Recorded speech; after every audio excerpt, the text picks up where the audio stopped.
14,000 క్యూసెక్స్ను పంపించగలిగే పరిస్థితి ఉన్నా సరే మోడర్నైజేషన్ కాస్త కూస్తో సరిగ్గా జరగలేదు కాబట్టి 14 కాకపోతే దాన్ని 10,000 వేసుకోండి. కనీసం 10,000 క్యూసెక్లైనా కనీసం ఎటువంటి ముంపుకు కూడా గురి కాకుండా పంపించే పరిస్థితి ఉన్నా కూడా వీళ్ళు ఏం చేశారు? పైనుంచి నీళ్లు వస్తూ ఉన్నా కూడా ఏమాత్రం కూడా లెక్క పెట్టకుండా నిర్లక్ష్య వైఖరితో కేవలం 300 క్యూసెక్లు మాత్రమే మొదలుపెట్టారు. ఇలా వదిలిపెడుతూ ఏకంగా 9వ తారీఖు వచ్చేసరికి రిజర్వాయర్లలో స్టోరేజ్ కెపాసిటీ పూర్తిగా నిండిపోయింది. స్టోరేజ్ కెపాసిటీ పూర్తిగా నింపేశారు. వదలాల్సింది పోయి మెయింటైన్ చేయాల్సింది పోయి పూర్తిగా నింపేశారు. నింపేసరికి 9వ తారీఖున 45,335 క్యూసెక్లు నీళ్లు ఏలేరు రిజర్వాయర్కు ఇన్ఫ్లో వస్తే వీళ్ళు గత్యంతరం లేక రిజర్వాయర్ కెపాసిటీ పూర్తిగా నిండిపోయింది కాబట్టి కిందికి 21,500 క్యూసెక్లు కిందికి నీళ్ళు వదిలేశారు.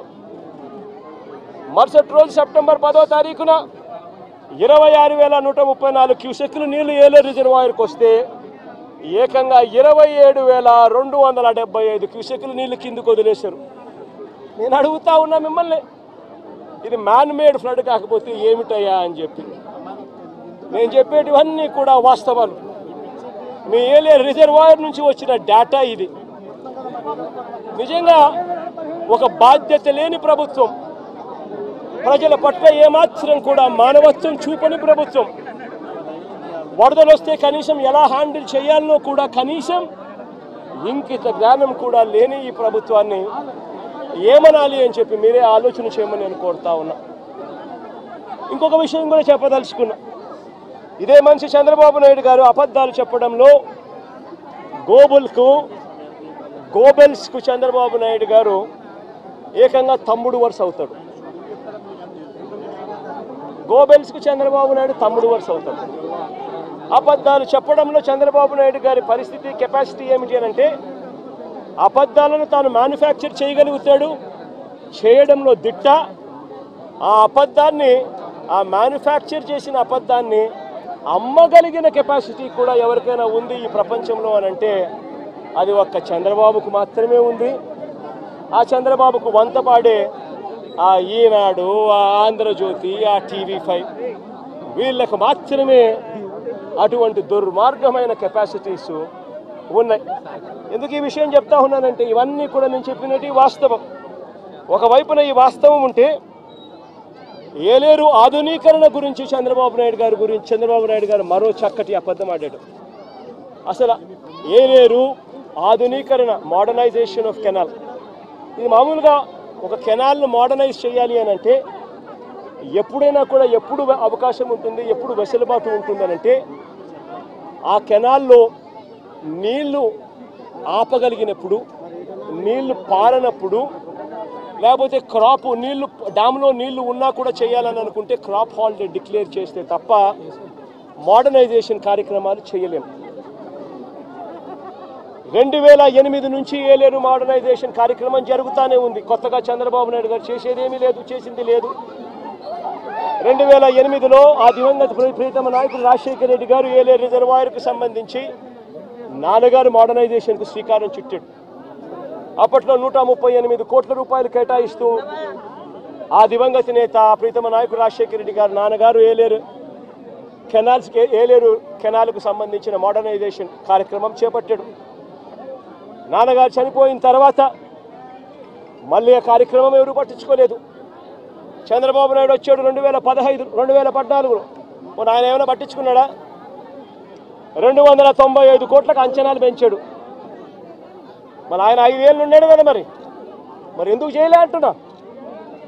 ఆయన కాలంలో కరువు, కనీసము ఈ మాదిరిగా అన్న వర్షాలన్నా ఎక్కువ పడతా ఉండి రిజర్వాయర్లు పూర్తిగా నిండిపోయి ఉన్నాయి.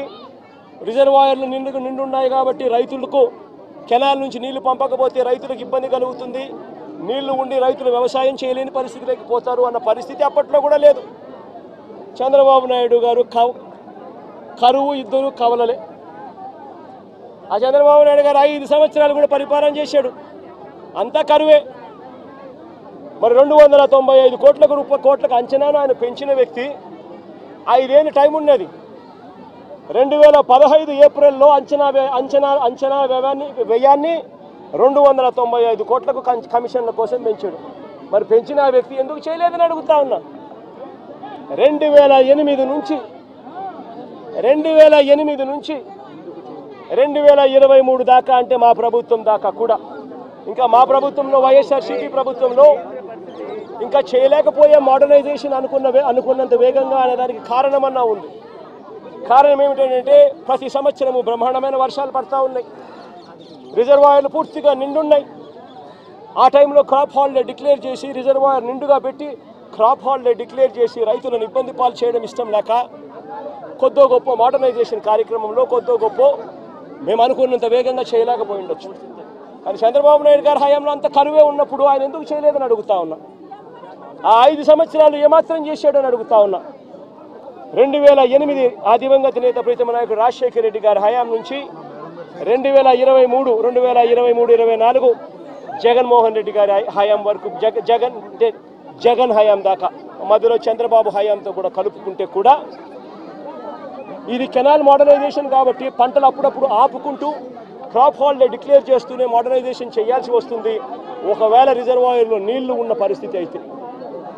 ఇటువంటి పరిస్థితుల్లో ఈ మొత్తం సంవత్సరాలు కలిపి 2015 నుంచి 2023-24 దాకా చూసుకుంటే కూడా ఈ 9 ఏళ్ళు కలిపితే కూడా అందరి ప్రభుత్వాలలో కూడా ఖర్చు పెట్టింది ఎంత అనంటే కేవలం 95 కోట్ల రూపాయలు. మరి నేను అడుగుతా ఉన్నా, మరి ఇది ఏమాత్రం ఇంకిత జ్ఞానం ఉన్న ఈ చంద్రబాబు నాయుడు గారు ఈ మాదిరిగా అబద్ధాలు ఆడడం ధర్మమేనా అని అడుగుతా ఉన్నా. ఒకవైపున ఏలేరు రిజర్వాయర్కి సంబంధించి ఫ్లడ్ కుషన్ మేనేజ్మెంట్లో పూర్తిగా విఫలమై కావాలని ఒక మ్యాన్ మేడ్ ఫ్లడ్ క్రియేట్ చేసి రైతులందరినీ కూడా ఇబ్బంది పాలు చేసి, ప్రజలందరినీ ఒకవైపున ఇబ్బంది పాలు చేసి ఇంకా వేలెత్తి చూపిస్తాడు జగన్ మీద. నేను అడుగుతా ఉన్న, చంద్రబాబు నాయుడు గారు ప్రభుత్వం వచ్చి దాదాపు 4 నెలలు అయిపోయింది. ఇప్పటికైనా కూడా చంద్రబాబు నాయుడు గారి హయాంలో ఏదన్నా జరుగు, ఎక్కడన్నా జరుగు, ఏమన్నా జరుగు, దానికి కారణం జగన్ అంటాడు. ఎక్కడేమన్నా జరుగు, కారణం జగన్.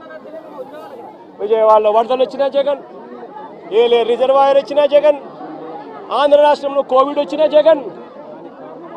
చంద్రబాబు నాయుడు గారి హయాంలో చంద్రబాబు నాయుడు గారు ఏమి చేయలేకపోయినా కారణం జగన్ జగన్ జగన్ జగన్ జగన్ జగన్. అయ్యా చంద్రబాబు, 4 నెలలు అయిపోయినాయా నీ ప్రభుత్వం వచ్చి? ఇంకా జగన్ జగన్ జగన్ జగన్ అని చెప్పి జగన్ నామం చేయడం కాదు నువ్వు చేయాల్సింది. రాష్ట్ర ప్రజలకు నిజాయితీతో పాలన చేయడం నేర్చుకొని అడుగుతా ఉన్నా. రాష్ట్ర ప్రజలకు న్యాయంగా ధర్మంగా ఇవ్వాల్సింది ఇచ్చే కార్యక్రమం మీద ధ్యాస పెట్టుకొని అడుగుతా ఉన్నా. ఇదే మనిషి పెద్ద మనిషి చంద్రబాబు నాయుడు గారి హయాన్ని ఒక్కసారి చెప్తా ఉన్నా. ఈరోజు నేను అడుగుతా ఉన్నా, రైతుల విషయానికి ఇదే రైతుల విషయానికి సంబంధించి నేను చెప్తా ఉన్నా. ఇదే పెద్ద మనిషి చంద్రబాబు నాయుడు గారి హయాంలో ఒక్కసారి పరిస్థితి ఎలా ఉంది అని గమనించమని అడుగుతా ఉన్నా. ఇంతవరకు ఈరోజు ఈ క్రాప్ కార్యక్రమం జరగడంలా ఆర్బీకే వ్యవస్థ పూర్తిగా నిర్వీర్యమైపోయింది. సచివాలయాలలో ఈరోజు పూర్తిగా నిర్వీర్యం చేసి సచివాలయాలను వదిలేశారు. వాలంటీర్ వ్యవస్థ కనుమరుగైపోయింది.